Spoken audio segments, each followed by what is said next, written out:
Well, Corey got there first. So let's talk. Well, did we get there first, or did Mike beat us inside? No, we I got was in there. We were in like- line in 3 hours on Friday. 3 hours. Well, Mike, I don't think got there till 1 or something. Okay, like so that. we Yeah, just 1 or beat you 2. inside. We got to get in line at 9 o'clock in the morning because of how nice it was on Thursday, and then we proceeded to walk around the building twice to get in. Suffer. Yeah. So it was ridiculous. 3 hours in line, but we finally get on the show floor. And So that experience needs to be talked about just a little bit. Sure. Like, 'cause- Oh yeah, we need to talk about. let's talk about it. so go ahead, Tony. So I'm sorry. All right, I guess I'm going to use my phone here. So this is the 2D map of like bird's eye view of the Javits Center, and this is where you enter the convention center. So like here we come, like across the street. Oh look, we're gonna look. No, you got to turn around and go to the end of the line. By the way, which is a self-managed line. There's nobody actually from the convention center or the staff of the con working the line, helping people get to where they need to go. So we just followed this self-imposed line that people just decided to follow and create on their own, all the way down here, all the way down here, all the way back, all the way back, We're not done. all the way back. Oh, we're here. Okay, we're gonna chill here for a while. All right. So then when the line finally started moving, we're moving. There is like a gate back here, and we stopped for this truck that needed to get in.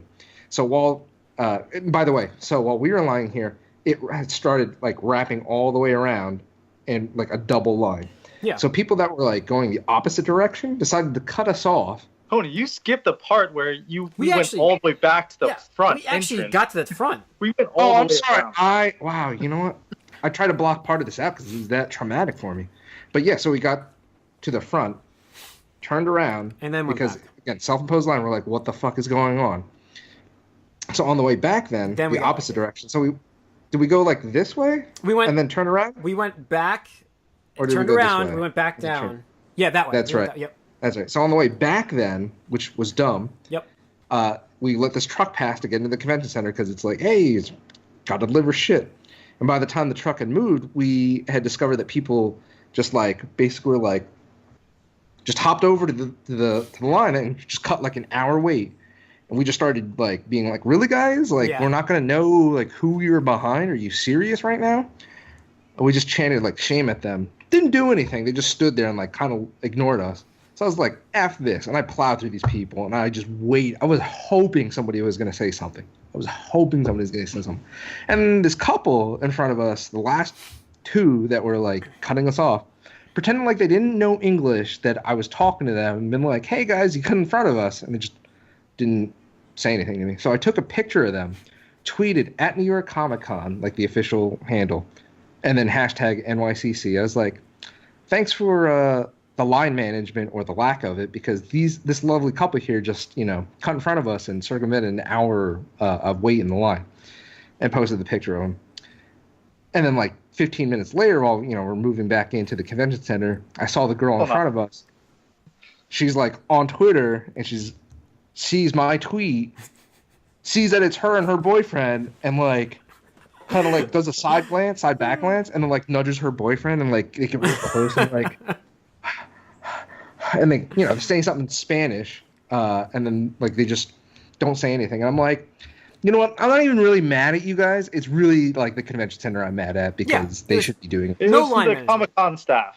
Because Yeah. like the biggest problem I had was you didn't see anyone from Comic-Con outside Right. directing traffic whatsoever. So all these people, again, were self-managed. Yeah. They were just doing what people do. They were like flocked in the sheet, like they're just of course. following the person in front of them. And then the human nature comes into play, and just people start just funneling into wherever they can find a spot.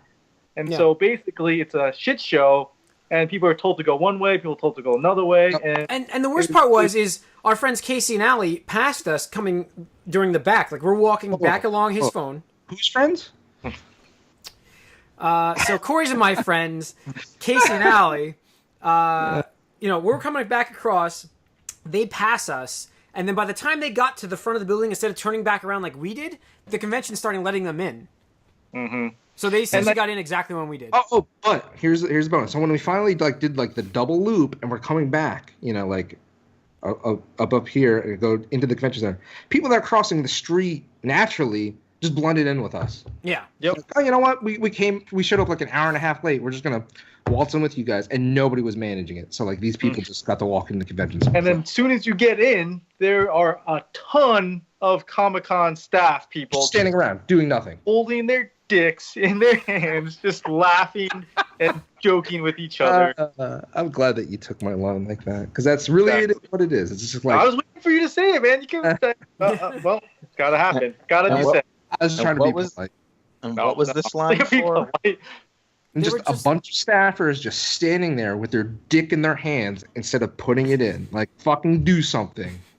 Like, I even was like, as soon as we got in, I went up to a guy and I was like, you really need to do something about the line outside, because it is a complete shit show and nobody knows what's going on. And there are people that have been waiting for 2.5 hours in line and they can't get in. And missed panels. Like, we missed the Stranger Things panel. We missed all of it. I like how they tweeted, they're like, we have plenty of space at the Stranger Things panel. It's like, yeah, because there's a fucking huge line outside and nobody knows what the fuck to do. So apparently there was a lot of issues with security that day. There were there was a lot more security checks than what were the rest of the days of the week.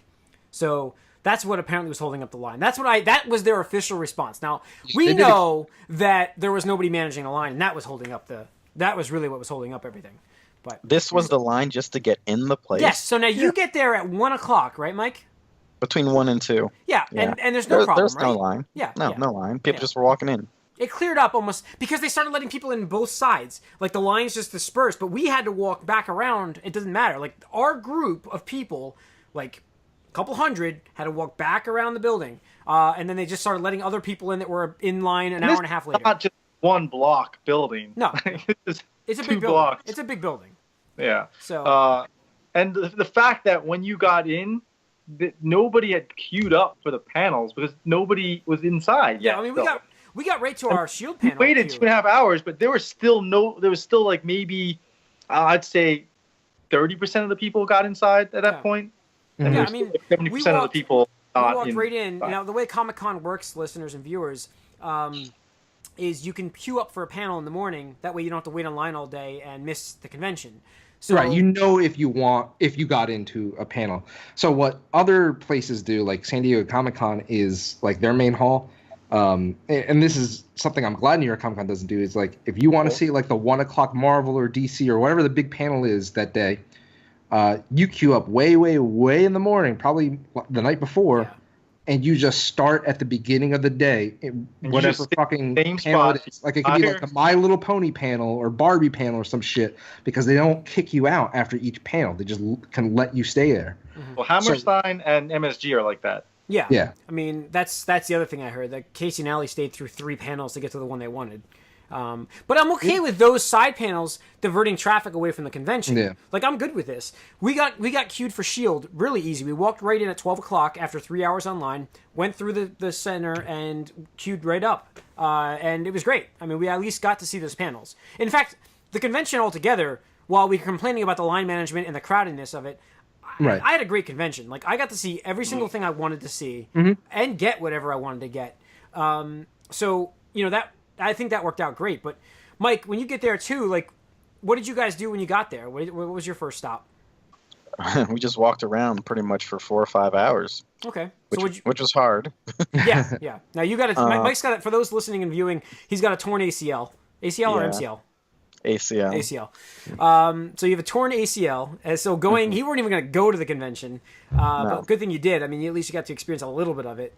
The floor was good. It's definitely the only thing I can compare this to is PAX, pretty much. And there's more to see by far. Like, just for stuff to see out there, I would have needed at least another day. I think. I saw a lot, though. I got to see Adam Savage do a live little thing on Twitch TV talking about cosplay. Saw there's actual comics there, and if I had a little more time, I probably would have bought 1 or 2. I didn't buy anything. Really? Really? No. Wow. I'd say most of the floor is just people selling stuff. Yeah. I mean, even the major vendors are selling things. They're just like collector's edition versions of figures and stuff. They're selling these, like Square Enix and Capcom, and they're all just basically selling booths. So Capcom did have the Biohazard, the Resident Evil virtual experience demo there, but it was capped in like 3 people. Well, so really quick, because you mentioned it, this is the 1 year out of the 3 that I've been where Capcom actually had something meaningful to show, and not just, hey, we're trying to sell you merchandise. Because I actually went there and I was like, wait, they don't have a merchandise booth? I don't know if they did or not. I just like looked around. I was like, there's no merchandise booth. I'm sure they did. I'm sure they did. Probably it was built in the house or something. I just didn't see it. But going back really quick, so the line was awful, but I do agree that the way they managed the rest of the weekend, like Saturday there was no problem, Sunday there was no problem with the line or anything like that. And then one thing I did like this year, because they use RFID badges really quick, and I think it's awesome because you don't have to wear like a stupid wristband like in previous years that just like is annoying all day. Just kind of tied to your badge, and then you get an email that says, "Hey, you queued up for this." So you have like proof that it has like a time slot too. You can just add it right to your calendar. I mean, it's like really they made it really easy this year. Right. It's really awesome. Actually, I kind of hope, and somebody brought this up in their QA and panel on Sunday that they do at the end of each of these conventions. I kind of hope they adapt it to like PAX. I don't know if other conventions. Right.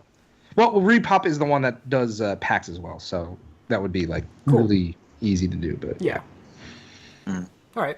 So Mike, floor. Well, first of all, speaking of the ease of those things and how I didn't buy anything, I was a little shocked and disappointed that I had to shell out at least $8 for a lanyard. There's no free lanyards there. What? That's not true. I didn't see any free lanyards anywhere. They're all in the cases. They're probably gone by that point because people just grab handfuls. Oh, yeah. So what happens is when you went in, they have like a giant, like after you get past the security line. Yeah. And this is not the main entrance. This is the. But they were like also throughout the convention hall. Like there was a bunch of League of Legends. League of Legends, right? What's the ones? Yu-Gi-Oh. Yeah. Oh, Yu-Gi-Oh. Yeah, it was Yu-Gi-Oh. I didn't see any, but they probably were all gone, I guess, by the time I was there. Wow. If I wanted a lanyard, it would have been like at least $8 somewhere. That, Mike. I had an issue where my lanyard dropped my badge on the floor first day of the con. Some guy saved me. He's like, you dropped your badge. And I'm like, holy fuck. Like day one, I almost lost my access to the place. I mean, not that it mattered because we had backup badges, but as it turned out, but like after that, I was very weary about. Like the whole last day, I didn't put I didn't use the lanyard. Yeah, I didn't. After that happened to you, I was like, I'm not going to wear it. And we got shit for it. It's amazing how much shit you get for not wearing your badge on you. It takes so much to get into the building with your badge, and then you hear so much shit for not wearing it. You're obviously supposed to be there. You know what I mean? See, it's weird. Nobody ever like harassed me about it. So like sometimes what I'll do is I'll just tie the lanyard or like loop it around my. Nobody belt. harasses people that wear cosplay either. You don't see their badge ever because they're hiding it. Because they don't want you to see their badge. You just got to show a little bit more skin, Corey. What do you got to say? Somebody follow up on my shit. But no, did you wind up buying a lanyard then, Mike, or are you just saying you? No, I didn't. I didn't buy anything. Oh, okay. Good. Oh, good. So it was in my pocket most of the time. I didn't need to use it at all because I just pretty much checked out the floor and left. Yeah, I mean we couldn't even meet up with you at all. No, yeah, it was fun looking around at cosplay, looking at Adam Savage was there. I saw Jimmy Hart, Ted DiBiase. Those are old wrestling people. Yep. There was no one going to see them, so you could walk right up next to them because I guess it's sort of off-brand a little bit. I saw the guy who was Tyrese in Walking Dead and whoever he was in the first episode of Arrow. He was also signing stuff, so that was cool too.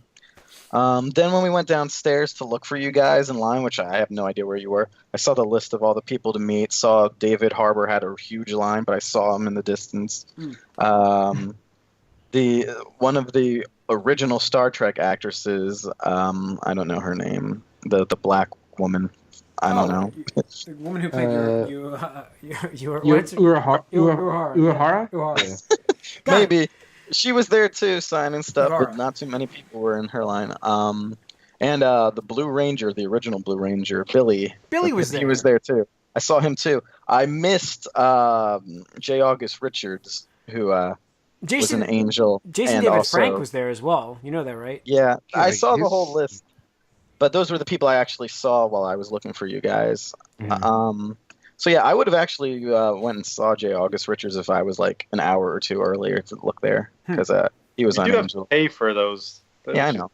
which is kind of a bummer. But Yeah. But that's fine because like the thing is, if they didn't require you to pay, like everybody would just line up and right. be a clusterfuck. So Yeah. Usually those kind of actors don't charge that much. Like when Nathan Fillion was there last year, he was ridiculous expensive.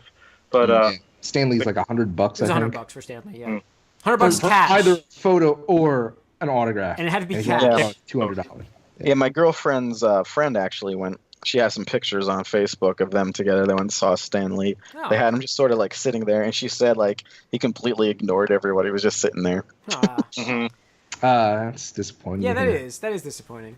But she also has problems with celebrities who most people say are nice too. Like apparently, like everyone loves Stephen Amell, but she had a problem with him as well when she met him. Yeah, he's supposed to be like really. He's usually really Yeah. cool. Yeah, I know. I don't know. Maybe I don't know what that's about. But Maybe he just doesn't like her.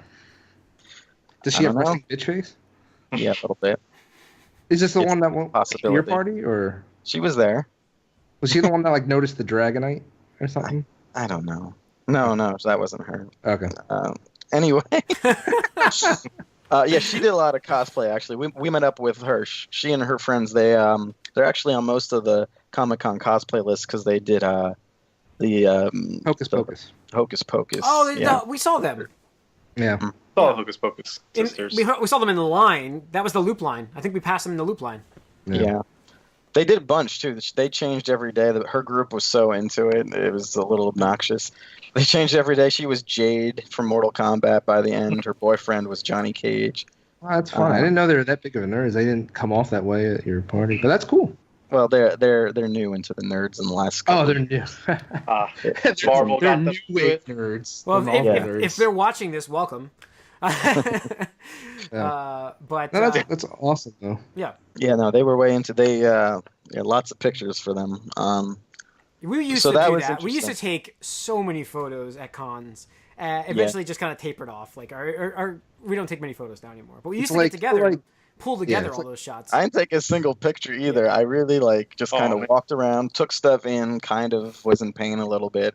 Yeah, well, I mean, that's totally understandable given your situation. And the thing is, it is really overwhelming. Like, even when I went the first year, like 2 years ago, and I told these guys, you all guys, that you needed to come, like, I was just like, oh, crap. Like, this is, like, PAX is huge, but, like, this is huge on another level, like, in a different way. Because PAX is just kind of like, hey, we're here to play games. Like, this is like, we're here to sell you shit. We're here to, like, preview shit, actors, this, It's that. always that. something that you have to get shuffled to the next thing. Like PAX is very much for how big it is. It's relaxing. Like, you can still kind of just take a load off and socialize with your friends or meet other people, play board games, whatever. But here it's like you have to It's like get hustle, schedule. hustle, Go to this. hustle, Go to this. Go to this. hustle. Yeah. Yeah, I had Line, no another plan. line to another one. I had no plan. I was just wandering around. So it was interesting, though. I definitely would like to do at least 2 days in the future. But It seems like Thursday, Friday, like you guys had said before, those are the days you really want to get in on because Mhm. the weekend hits, all the kids come out and families, so it just gets so much more crowded.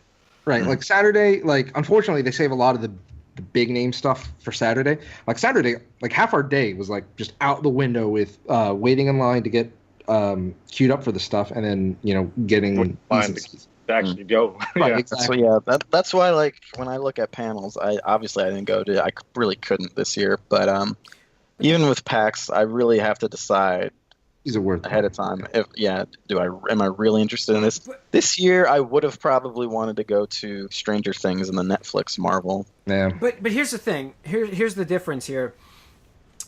If you go multiple days, the day we spent Saturday, which was the craziest day on the floor, I was fine with this. I had already seen the floor 2 days, and we knew we had Sunday. So it's like I was absolutely fine taking a day to go see, like, wait online for shit to get and go see panels that day. I was absolutely fine. We hardly touched the floor that day. We hardly touched the floor. Mm-hmm. Oh yeah. So I was perfectly fine with that because I had Thursday at least, I had Friday, and I knew I had Sunday lined up. So it's like this was absolutely perfect. 4-day event is the way to go. It really is. Right. So like, I mean, definitely next year, I think the best is to do like Thursday. You can dedicate to like just seeing the show floor, like interacting with like creators or artists or whatever you have on a little bit more intimate level, because the most relaxed day out of the 4. Yeah. Get any merchandise you want, get it out of the way because they'll have it in stock most likely, this and the other thing, and then you could dedicate the other days to like doing the panels or lining up for Stan Lee or whoever, the big name stuff that's going to be a bit harder. But yeah, like I said, I'm glad you guys came out multiple days this week, or this year rather. Mike, you got to join us next year After your surgery. Hopefully don't tear another ACL. So yeah, other thoughts on the floor? I mean, what else do we want to talk about for the floor? We'll move on to panels, and Mike, you can probably drop when we move on to panels. I might. But the floor, I did notice they had, what was that, Battlefield 1 there, like all pack style. Yep. If I had a little more time, I may have tried to get. I mean, it was cool to see people playing it, but there was that. There was this Rick and Morty VR thing there too. Did anyone do that? That was the other VR. That's the Gear VR, which is not very good. Oh, it's like the Samsung thing. Yeah. It's like baby's first VR. That thing where they have fake people crying in the commercial. Yep. I'm like, what? Why? You haven't experienced it, Mike. Come on. He'll be correct too. I have it here. I mean, my brother got it for free when he got his new phone. They gave it to him, but he hasn't really bothered with it. So I can look at it, but I don't think I'm going to cry. Yeah, there's lots. The floor, a lot of it is people watching too, because the cosplay is like way more than even PAX. It's like half of everyone is in some sort of costume. It's not really that much. Like I guess we're used to Otakon. Yeah, we're used. Well, yeah. So, but, I mean, I agree with Mike. It's more than PAX, because PAX is not really a cosplay convention, unless it's like League of Legends, to a lesser degree Dota, and to a lesser degree Overwatch. This, you cover anime, cover manga, but primarily it's like comics, TV, movies, that kind of stuff. Yeah, so I mean, basically though, I'd say 70% Deadpool, Harley though. Yeah. There were so many Harley Quinns this year. Yeah. It was if ridiculous. you wanted to get away with any crime in New York City that weekend, cosplay as Harley Quinn. Yeah. And then when people were like, "Can you describe the perpetrator?" They were dressed as Harley Quinn. It's like, well, son of a bitch. There were so many. That describes every woman in freaking New York City that weekend. And some guys. And some guys. There were some gender bender ones. That's what I'm saying. Yeah. It didn't matter if you're male or female. Just dress up as Harley Quinn. Yep. It's funny. You guys know that meme from Toy Story where it's like, I don't know, Wood and Buzzy, and it goes like, fill in the blank everywhere. It's like, that's what it was. It's like Harley Quinn everywhere. It's like, just You could pick up anything and throw it, and more than likely you're gonna come like within like a 5-foot radius of a Harley Quinn. Like, no, and on our way to the Irish pub we went to in Hell's Kitchen, actually, which I thought was kind of cool. I was walking there, and the guy who was Johnny Cage, the friend, he's this is Friday, mind you, so they've only been there for like 1.5 days, I guess 2 days. We're walking down the street, he sees a Harley Quinn, he's like 57. It's the 57th Harley Quinn he's seen in like 1.5 days there. Yeah. I tried to count the first day. I kept telling Jim like the updated numbers. I was like, it's not even worth counting. Nope. No. I mean, no offense to any Harley Quinn cosplayers. No. It's just the de facto costume. And Deadpool. We knew this was going to happen. And now, and we're going to see this as Halloween comes up too. Yeah. If anybody needs to come up with a quick costume, by the way, for if you want to cosplay at Comic-Con, I'll give you a little tip. Buy just the Deadpool mask. That's all you need, and wear whatever the fuck you want, because that's all people were doing. Yep. So it's just the Deadpool mask, and they could be walking around in the bathrobe. They did the bathrobe one from the movie, but then some people did like trench coat. Some people did like crazy, like it was just like a suit. It's like, dude, what are you? Yeah. Hobo Deadpool. Yeah. Oh, cool. Sure. Yeah. Whatever. But all right, what else on the floor? I mean, I didn't see everything either. It was pretty complicated, really. Did you even go to Artist Alley or no? I walked through there near the end, and at that point, I wasn't interested in anything. Oh, dude. I got the greatest... I got to show everybody this thing on the video. Like, the greatest Ahsoka artwork. It's a metal one. And it really... I haven't taken it out of the package yet, because I have to get a frame. But it really shines, man. Like, when Corey found... Tony helped me once get on the floor. All we could find was a portrait version of her. And then I went with Corey, and Corey's like, is this what you're looking for? I'm like, oh, there it is. It was maybe Yep. what, 5 minutes? Yeah. Well, you were gonna go show me the portrait one. Yeah. 'Cause you were thinking about it, Yeah. and then so happened that it was right across. Yep. So, but anyways, so the artist floor was nice actually, and that was a good place to go for a breather on Saturday. It was definitely good. It was empty. It's like I had like massage chairs there too. Yeah. The artist alley. Well, I could have used one of those at that point. Yeah, they were Yeah. nice. It The looked rates like are pretty decent too, $20. especially considering New York City. Yeah, $20 or Yeah. 20 minutes or 15 minutes, whatever. It's pretty good. But no, I mean, I didn't spend too much time in Artist Alley this year. But the thing is, they have it separated into Javits North, which you have to go through a hallway. Now, last year was a complete clusterfuck because they did this. I forget if it was Progressive or some company did like a locker It sponsorship, was progressive. and it was the worst because it just took up so much of the space, and there's not that much room in that hallway to begin with. This year they did like some alien, Fox had Fox. had an artwork thing. but nobody really like stopped and paid To attention. look at it. Right. So, but apparently next year they are doing away with Artist Alley in Javits North, so it might be off-site next year. Oh wow. So we'll see how that affects it. So after reading up about this, so my real quick thing about the convention, like Expo Hall, it was great. It was awesome. It's fun. There's tons of stuff to see. There's tons of stuff to do. But it was really packed this year. Like Even aside Sunday. from Thursday, Even Sunday. Oh, Sunday was monstrous. Actually, like Sunday felt like 90% of Saturday, just because Kids Day is getting more popular every year. But I was reading into it, and it's really awful in terms of just how many people are cramped in an area, because literally everywhere you go, you are most likely going to be in someone's way or near somebody else. Like every other con we go to, like even PAX East, which is humongous. I mean, you can get away from the crowd. You can duck into a room. You go to the like, indie there's so many area. rooms that are Actually, the right. indie area is probably pretty packed now down there. I don't know. I didn't go this year, but Yeah, but I mean, they have like the lounge areas where like they have the beanbag things or whatever they're called. I mean, you can get to like smaller panels that are fairly open and empty and just chill if you need to like just escape. And there's nowhere to really do that at New York Comic Con. Like the cafeteria area is swamped. There's no small panel areas. It's just kind of crazy. actually, so that's one thing I found that room, that bottom room, Hall 1E, where the VR stuff was in the back. Yeah. There were good tables back there. If you remember, There were a couple. I mean, don't. That was I probably should've- the closest thing. I probably that- shouldn't have yeah, said anything because now everybody knows they're there.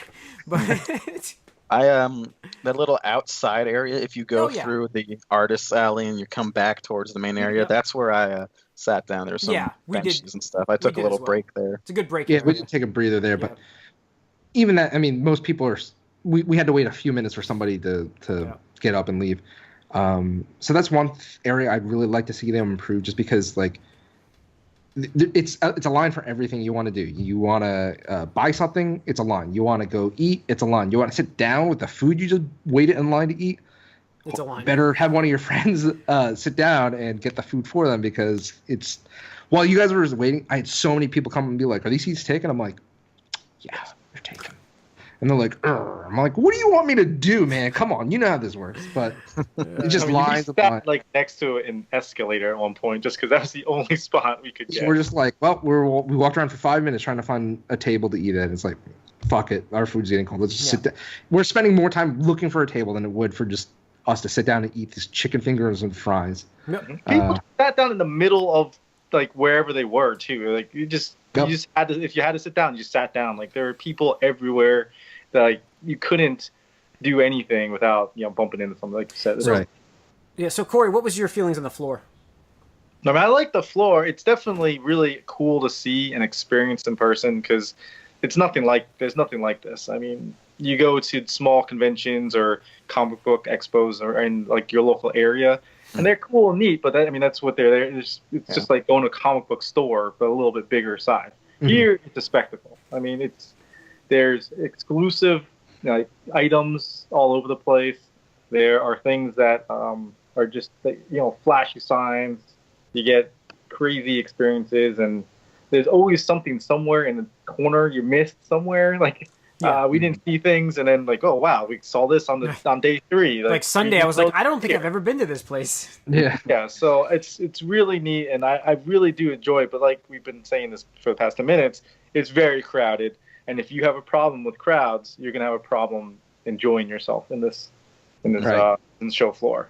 Now, apparently, I think it's the mayor or one of the two. The mayor, I think it's the mayor, announced that they are going to be expanding the Javits Exhibition Center, Convention Center, obviously. Isn't it like 4 blocks long already? Yeah, something like that. But I mean, so they're doing construction on like I guess like an expansion to it or something like that. Is supposed to add, I think, 1 million square feet or something ridiculous, which would go a long way to like just open up the areas because like But they'll sell more then. It doesn't matter. I Like, know. Of course they will. Yeah. Right, but I mean maybe that first year we'll get a little. What was the amount? 165? 165? No, that was last year. This year it was 180 something. They grew 11% over 187. They grew 11% over year over year, which is crazy.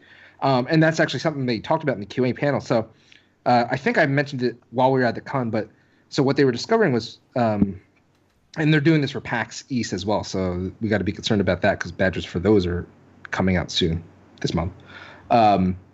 But they realized that people who are buying the multi-day passes weren't actually attending like all the days. Like you buy a 4-day pass, but you only showed up for like 2 or 3 of the days, or maybe even 1. So like, well, what's the point of doing that? Because people aren't maximizing their value. So they reduce the number of weekend, like 3 and 4-day badges. And instead of like, that, they increase the supply of the single-day badges. So now more people were maximizing the use of their badges. Like, if you went 3 days, if you got a 3-day badge, more than likely you went all 3 days. And if you didn't, then they had, Thursday, Friday, Saturday badges. And if you bought those individually, you're more likely to use those. Like, Mikey came for Friday, obviously. Yeah. So that's when I think contributed a lot to the crampness, because now more people are like, oh, you know what? I'll just go for Saturday or Friday or whatever. And it's like, yep, I actually showed up, So yeah, they definitely expect people not to show up, and so like you're saying, they oversell because they know, quote unquote, because it didn't work out this way this year. They know people won't come and actually use the days that they have. Right. But I think that they definitely overestimated that, and it caused a big issue with this year. I mean, when you sell out last year and it's 167 or 160 whatever, and then you sell out this year and it's over 20,000 more people. Yeah. Something changed there, obviously, as far as what's going on. So, I mean, at some point you have to be careful because you're going to hit a fire hazard. They probably hit that already. I can't imagine that was a safe situation. Yeah. My gosh, Mike. All right, let's move on to the panels. Mm-hmm. We'll talk about the Marvel stuff. What's up, Mike? All right, I guess I'll head out then. All right, Mike. Thanks for joining us.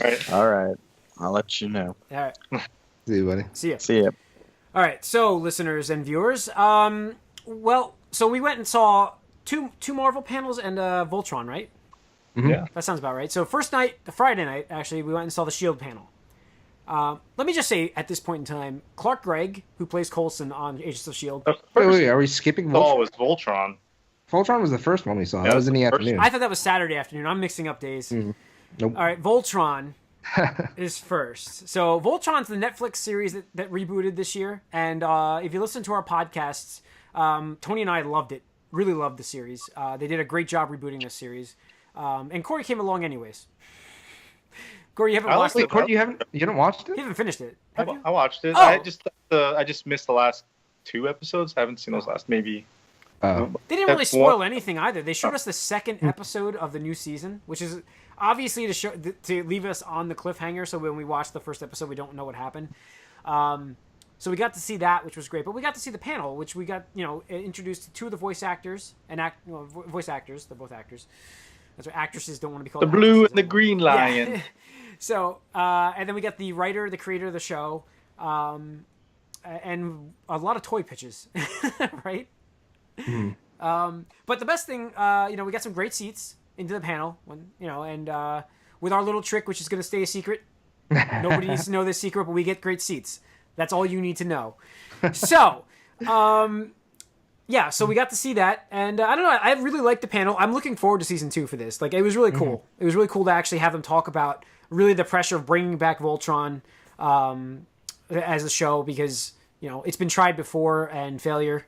But they really captured the original series very well, and while they're using their own material, they're basing some of it on the old stuff as well. So they may have some villains and stuff that were in the first, the original series come into this, but they're not held to that. You know what I mean? They're not tied to it. Yeah. And that's the thing that I thought was cool was hearing literally from like the creators, the writers, the producers that said, hey, DreamWorks just like, hey, we gave you like a framework of what we like. Like, there's certain requirements, but it's like for the most part, we're like, yeah, here, do what you want. Like they're talking about, hey, we could do an episode where these two characters get stranded, because it's a fantastical, made up universe. They can do whatever the hell they want. So they're like, let's do mermaids. And like, wow, we could do mermaids. And they're like, can we do mermaids? They're like, sure, go ahead. So they did an episode about mermaids. It's like, all right, fun. Everybody has crazy, goofy things. Yep. And the thing that really helps them the most, and that because they're not on Nickelodeon or something like that, is that they can serialize their episodes and really focus on a story that they want to tell instead of having. It's like what we get. Yeah, it's like what we get with the Netflix shows. It's like what we get with those shows. I love that factor of it. Like, yeah. So even more. And that's what I think. Oh man, if Rebels or like a Star Wars cartoon was a Netflix show, and you could just serialize that thing and not have these filler episodes, it'd be so much better. Yeah, I mean, and there's talk about a Netflix live action Star Wars series. It's very early, but it's yeah. So then we went to the Marvel panel, which was the Agents of S.H.I.E.L.D. panel, and like I said when I started this conversation, Clark Gregg has like one of the best stage presences I think I've ever, like 2 years in a row. He's like come out and just really hyped up the crowd. Hold on. I'm sorry. I don't want to move on from Voltron just yet. I just want to talk about what is left on Voltron.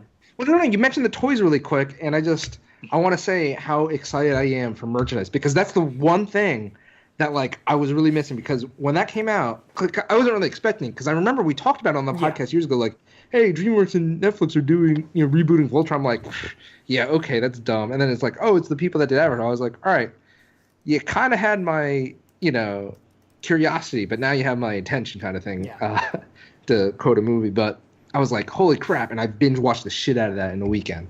And I was like, damn, I really love that, and I want to support it, obviously, past just watching it. But I'm like, okay, let me buy something, a toy or something, because I'm riding that Voltron nostalgia, and it's like, there's nothing. There's absolutely nothing to do. I was like, oh, that's really weird to do a kid's cartoon and not have merchandise available. So they showed off new toys, which they have different versions of Voltrons, like, one I think was more aimed at kids, easy assembly, not so much articulation, stuff like that, but does still, form Voltron. And then what I would consider like an adult collector's item, which looks so awesome. And the metal version of that from yeah. Was it who came out with that one? That was Bandai, right? Mattel. Oh, Mattel did that one? Oh, I thought it was No, I'm sorry. The one that you're talking about, the original Voltron one, that is Bandai. Yeah. And that looks fucking awesome as well, but it's like $300. Toynami's doing the newer version, which looked really good, and we'll see what it looks like when it comes out. They had like a bunch of brands that they partnered with that they're going to make, clothing and skateboards and like karate uniforms. Yeah, so it looks like, DreamWorks and, whoever, I guess they own, they're like putting the weight of, their marketing team and branding team to really make it succeed, which is awesome, because if anything, I hope it succeeds just to have Netflix gamble on something else, because I personally would love if it probably won't happen, but like if they took that with a Transformers cartoon, because like Transformers is a bit more of a closer to my heart thing, but it is held to like a weird like, hey, we gotta hold you hostage to kids serialization and selling toys and making sure the story can be individualized and stuff like that. So or other series. I would love to see Thundercats. It'd be nice. I would love. I would like that. No. Cartoon Network tried, and they're like, "Fuck this, kill it," and just like. So fuck Cartoon Network. Fuck Cartoon Network. Sorry, because they killed that and Young Justice. So fuck Cartoon Network. Oh God, I'm mad. Man. Yeah. I'm mad. Sorry. All right. Now let's move on to the Marvel Agents of S.H.I.E.L.D. panel and the Iron Fist panel. We can almost talk about them both. But so Agents of S.H.I.E.L.D. was Friday night. Again, like I said, Clark Gregg came out and just like hyped. He's such a great. He just has fun at these conventions, and then like everybody ends up having fun because he's having fun. Like he's all smiles, he's all he makes quips, he makes jokes, like he pokes fun at himself. He's not serious about it. He's not like, oh god, these fucking nerds again. Like I got to deal with them. No, he definitely loves the not the attention, but he just loves being able to like give the fans things that they know they want, and he knows they want, and just like having fun with people that are his fans. Like he's just very a real person, and not like somebody who's trying to be his PR like spokesperson. That like, oh, I'm this agent guy, and he's really cool. I don't know anything about the Marvel universe, but this guy's, that kind. It's just he's very real, and it's like you feel like you know him, right? Personal level. That is exactly it, because like he just speaks so earnestly and from the heart. Because it's funny, he mentioned in the intro when Jeff Loeb introduced, we're talking about it, and then he goes, Greg Hart goes, oh, they told me we're doing Ghost Rider. I kind of was like, and then Jeff Lowe's, oh god, you're gonna get me in trouble, aren't you? And he's like, I was concerned. I watched the movies. Yeah, I watched the movies, and that's what he said. He left it at that. He's like, I was like, oh, it's gonna be challenging to say the least. Yeah, it's not like that. It's not like a typical like, oh yeah, Ghost Rider were the best movies. Like, he just was totally, just kind of poking fun at themselves, which was great, which is good. But yeah, so we had him come out. We also had Chloe Bennett there this time. Tony might have a little crush, but she is absolutely gorgeous. It's weird. It's like we're in the 4th season of Agents of S.H.I.E.L.D. now. Yeah, and she's attractive on the show and everything. Or 5th, I'm sorry. No, it's the 5th or 4th? No, 4th. Yeah. She's got a new name every season. Yes. He's got to counter names. She joked about that. Yeah. She's like, hey, I got a new name every season. We'll stick with that. Yeah. But she's really attractive on the show. But like seeing her in person, I'm like, damn, like, she's even better in person. So Chloe Bennett, if you ever listen to this, wow, you have a fan. You have a really different level. Well, hold up. Let's not get into the stalker territory here. So we had Gabriel. What's his last name? Luna, who plays Ghost Rider on this new season, was there as well. It was cool to have that guy. Is charismatic as hell. Yeah, he is. Yeah, he is. Like, that guy, I love that guy just as an actor, as a person. Like he was great, and like he really embodies the Clark Gregg. Like they were all just really working well together and having fun with each other, and that really came across on the panel. And him kind of just jumping in with them all seemed really great. And like we've talked before, and I know you guys mentioned on the podcast I missed that Ghost Rider's been a good addition to S.H.I.E.L.D. Like it's been a better show with him on it, and I think it's been a better show because it's at 10 o'clock. Yeah, it might be. I think so. Ratings, I definitely. Ratings for actual viewership on the network are down, but you can't. We all know you can't judge it based on viewership when it airs live, because hardly anybody watches live TV anymore. So like the DVR aspect, ratings are up, and it actually puts it ahead of its ratings from last season. So they're back up, which is great. So maybe you're right. Maybe it is doing better. It is stronger technically then. I think the best part about the panel, there were two good parts. One question was finally asked, proper question.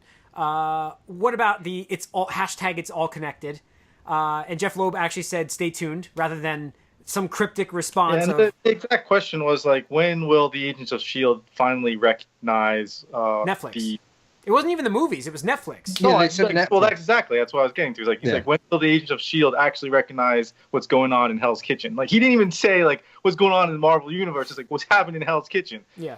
And that's when we got the stay tuned comment, and I think that's more promising. Yeah. But at the same time, I really don't see anything happening anytime soon. But I'm wrong about Supergirl, so we never know. Now, hold on. The one thing is, I don't want to skip unless we're ready to skip, but on Saturday, so the Agents of S.H.I.E.L.D. panel's on Friday. On Saturday, they did the Marvel Netflix panel. Now, Gabriel Luna, the Ghost Rider, showed up.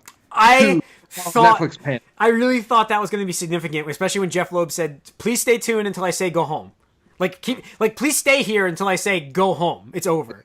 And I was like, shit. And then that whole time he was building up to it's all connected, and I'm like, Gabriel Luna is here, and if he calls him up to the stage to work with Punisher in the series on Netflix, I would have just blown my shit. It was just, I would have been like, that's it. Jim's done. He's out.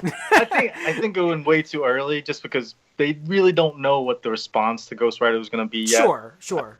You know, like we know now, but it just they didn't know. Having the promise of getting a Punisher Ghost Rider show, an episode even, would be amazing. Those two in one episode. Like, they're great, vengeful heroes to have together. That would be so cool. But anyways, back to the Shield. We got to watch the episode, which we talked about in the podcast. If you haven't heard it, it's 313 movie cast. It just came out. We launched it yesterday. I forgot to post it. Or was it today? This morning? It was today. Thursday. Yeah, I kind of forgot on Wednesday. Yeah, I was like, wait a second, I didn't see this. Yeah, so I got into work. I'm like, come on, hurry up. So I probably posted it real quick this morning. But anyway, so we got to watch the episode. And the best part about that, we didn't talk about this on the podcast, though, but now for you viewers and listeners, we can tell you, we got to watch it with the cast. They literally came out and sat right. I'm not even kidding. Never mind. We don't have any evidence of this. They literally sat right next to us on the floor to watch the episode. There's a picture of my leg. We can just say it, with my leg in it, with them sitting on the floor next to us. It's really that's awesome. something that's cool because no other panel I've been to has done that where like the actors stuck around to like watch the episode. And that's it's amazing. It's like they didn't even see the episode yet. Like this was the first time they were seeing it, and I just found myself kind of watching them a little more than like their reactions. Yeah. Because you know, there's you're a watching point. an episode with the people on the screen, well, like, and then they I can't shoot focus that. on what's happening in the freaking episode. I gotta see what's happening next to me. This is real they life. shoot, yeah, I know. And they shoot that, and they also maybe don't even interact with some of those other actors that day because they're in another section of the studio. They didn't do even see them. a lot of live tweeting. So yeah. they usually live tweet the episode and yeah, stuff. they usually do very well. Yeah, I follow a lot of them. It's like they're sitting right next to you, and like you can see them reacting and like having fun. It must have been awesome for them. Also, like how often do you get to watch your episode with all the people that want to see it and like, are cheering you on? For your teams? Like that's awesome too. Like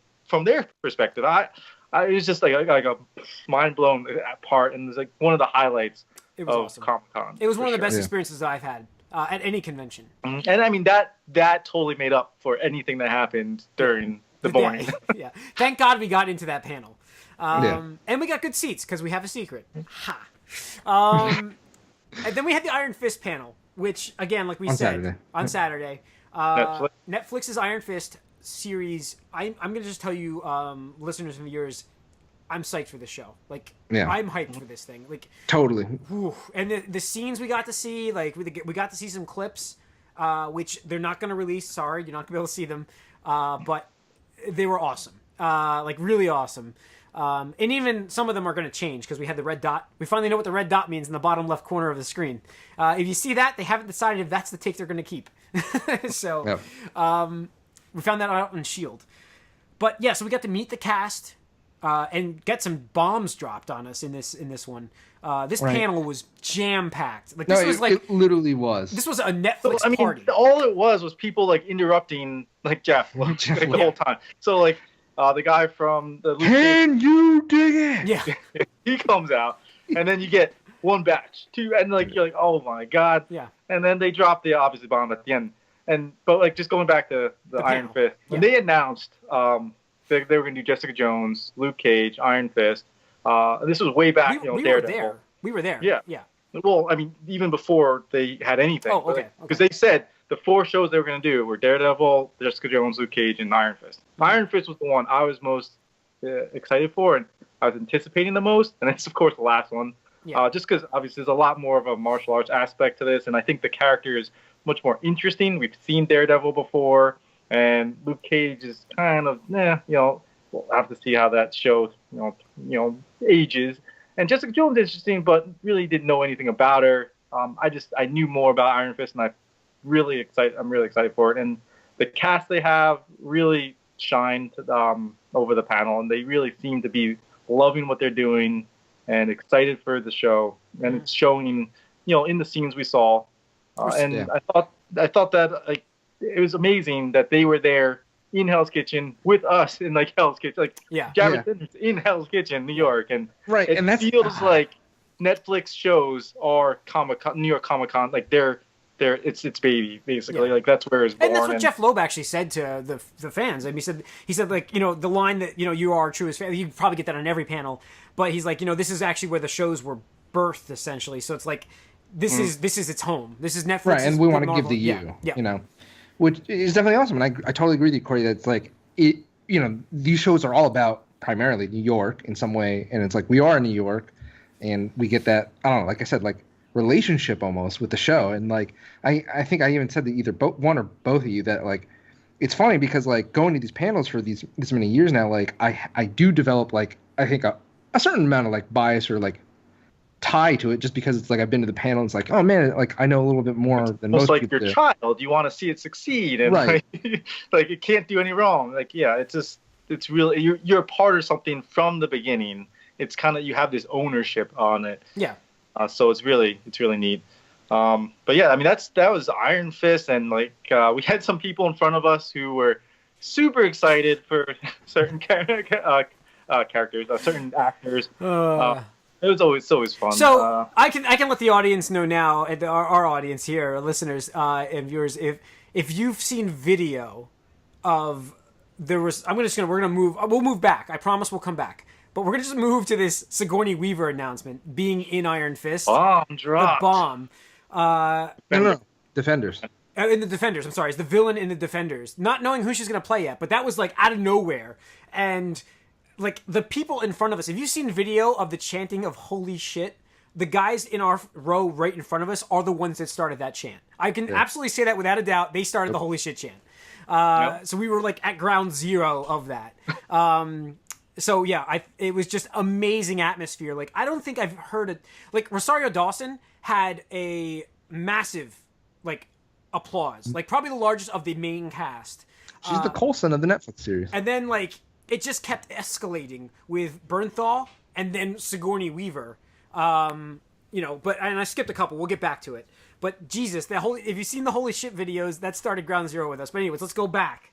So we got to see clips, got to meet the actors. And the show, like I said, looks great.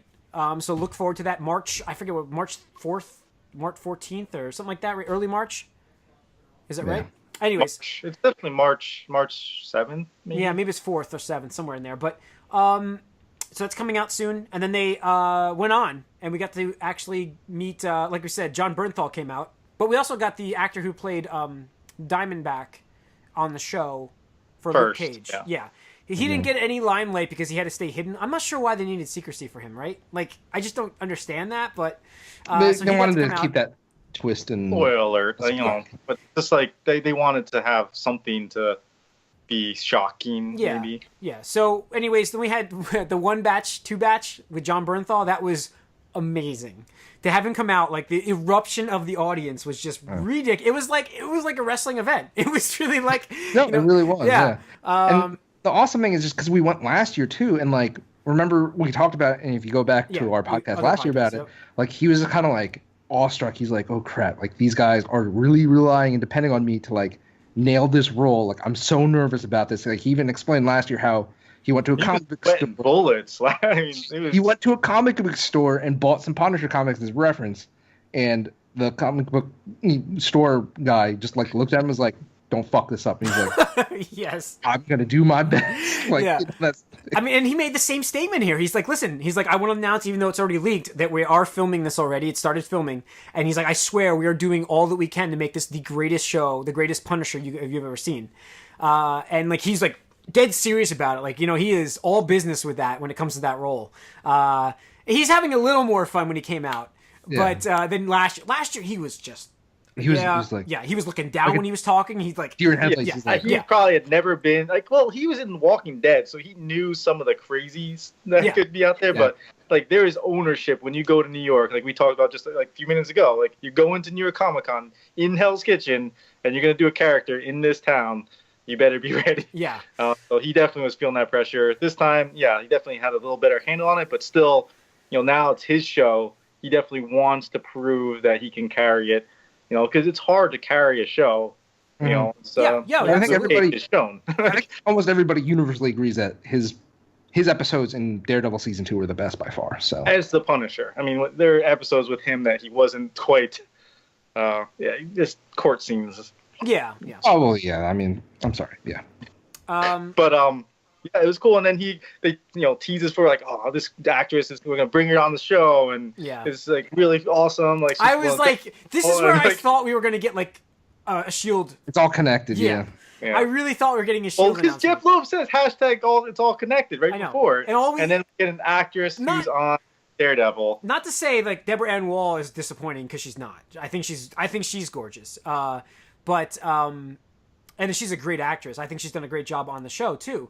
But I was really hoping for some Shield cast member or something to come out. Like that's what I was looking for. But I'm glad that she's going to be on the Punisher. So that's pretty awesome news. And now we get to talk about it on here. So that was cool. It was good. And then we had the Sigourney Weaver was after that, right? Yep, that was the last thing. Well, before. Yeah, go ahead.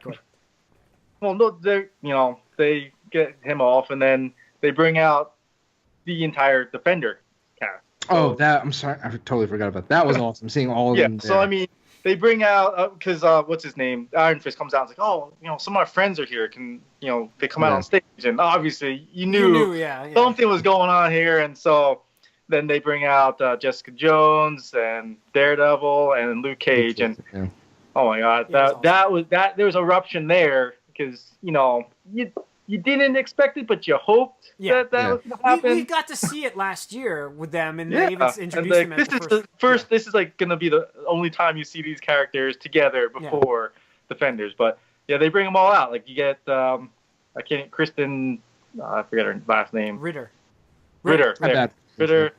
Yeah, like I said, Daredevil. I don't know his name either. Who cares? It's Daredevil. Matthew Cox? Maybe, yeah. Yeah, Cox. And Luke Cage. I mean, these guys, we just seen these shows, and it's amazing. They're going to come together, and Jeff Loeb's like, wait, these guys are super awesome. Like, who could we get? Yeah. So, like, that challenges all of them. That challenges them all, yeah. That they would have to come together to battle, and that's when they're like, drop the bomb. Sigourney Weaver on us. Yeah. Sigourney Weaver.